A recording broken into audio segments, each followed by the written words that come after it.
राधे राधे दोस्तों, आज मैं आप सभी को गुप्त नवरात्रे के चौथे दिन माँ भुवनेश्वरी और माँ कुष्मांडा की पूजा की जाती है। इन दोनों देवियों की कथाएं इस प्रकार है। पौराणिक कथा के हिसाब से जब ब्रह्मा, विष्णु और रुद्र जगत की रचना कर रहे थे, तब एक उड़ता हुआ रथ उनके सामने आया। रथ में बैठने के बाद रथ मन की गति से उड़ने लगा और उन्हें एक रत्नों के द्वीप पर ले गया।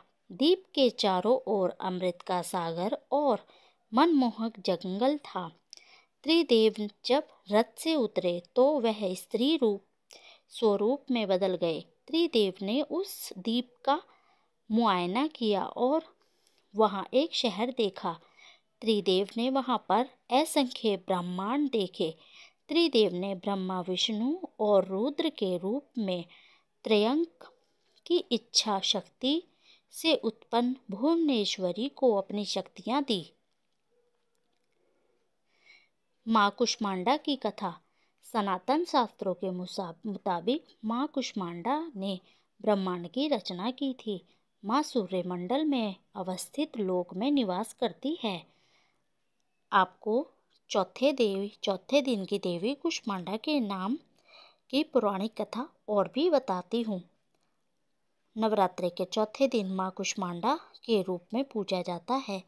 अपनी मंद हल्की हंसी के द्वारा अंड यानी ब्रह्मांड को उत्पन्न करने के कारण इस देवी को कुष्मांडा नाम से अभिहित किया जाता है। जब सृष्टि नहीं थी, चारों तरफ अंधकार ही अंधकार था, तब इसी देवी ने अपने ईशत हास्य से ब्रह्मांड की रचना की थी। इसलिए इसे सृष्टि आदि स्वरूपा या आदि शक्ति कहा जाता है।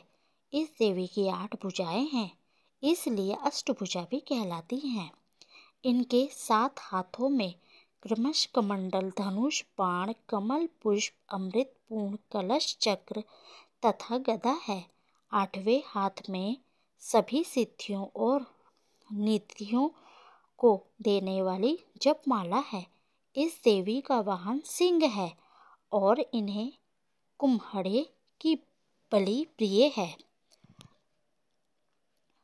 संस्कृत में कुम्हड़े को कुष्मांडा कहते हैं, इसलिए इस देवी को कुष्मांडा के नाम से जाना जाता है। इस देवी का वास सूर्य मंडल के भीतर लोक में है। सूर्य लोक में रहने की शक्ति क्षमता केवल इन्हीं में है, इसलिए इनके शरीर की कांति और प्रभा सूर्य की भांति ही देवी म्यापान है। इनके ही तेज से 10 दिशाएं अलौकिक है। ब्रह्मांड की सभी वस्तुओं और प्राणियों में इन्हीं का तेज व्याप्त है। अचंचल और पवित्र मन से नवरात्रि के चौथे दिन इस देवी की पूजा आराधना करना चाहिए। इससे भक्तों के रोगों और शोकों का नाश होता है तथा उसे आयु, यश, बल और आरोग्य प्राप्त होता है। ये देवी अत्यंत सेवा और शक्ति से ही प्रसन्न होकर आशीर्वाद देती हैं। सच्चे मन से पूजा करने वाले को सुगमता से परम पद प्राप्त होता है।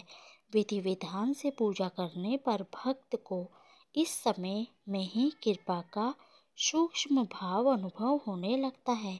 ये देवी आदियों और व्याधियों से मुक्त करती है और उसे सुख, समृद्धि और उन्नति प्रदान करती है।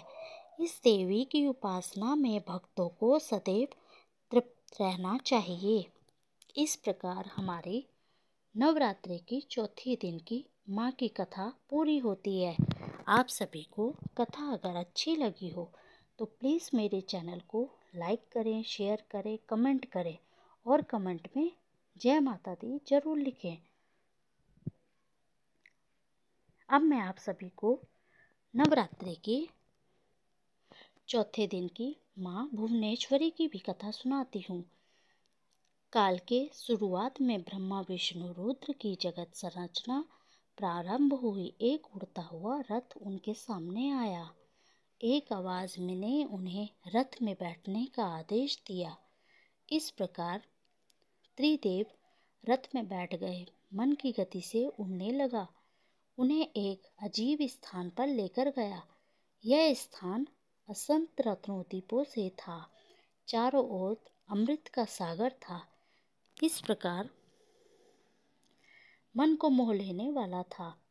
जब वह वहां उतरे और वहां स्त्री स्वरूप बदल कर गए, उन्होंने उस महाद्वीप की अच्छी तरह से मुआयना किया और उन्हें एक शहर मिला जिसके चारों ओर सुरक्षा की नौ परतें थी और इस शहर में का सौंदर्य विकास बहुत ही अद्भुत था। आखिरकार ये शहर के अंदर स्थित राजमहल की तरह था, जिसका नाम निम्नताम्नी ग्रहण था, जिसकी सुरक्षा योगिनी कर रही थी। इस प्रकार की कथा है हमारी दोनों माँ देवियों की, कुष्मांडा और भुवनेश्वर माता की। आपको चौथे दिन की कथा कैसी लगी आप जरूर बताएं। राधे राधे।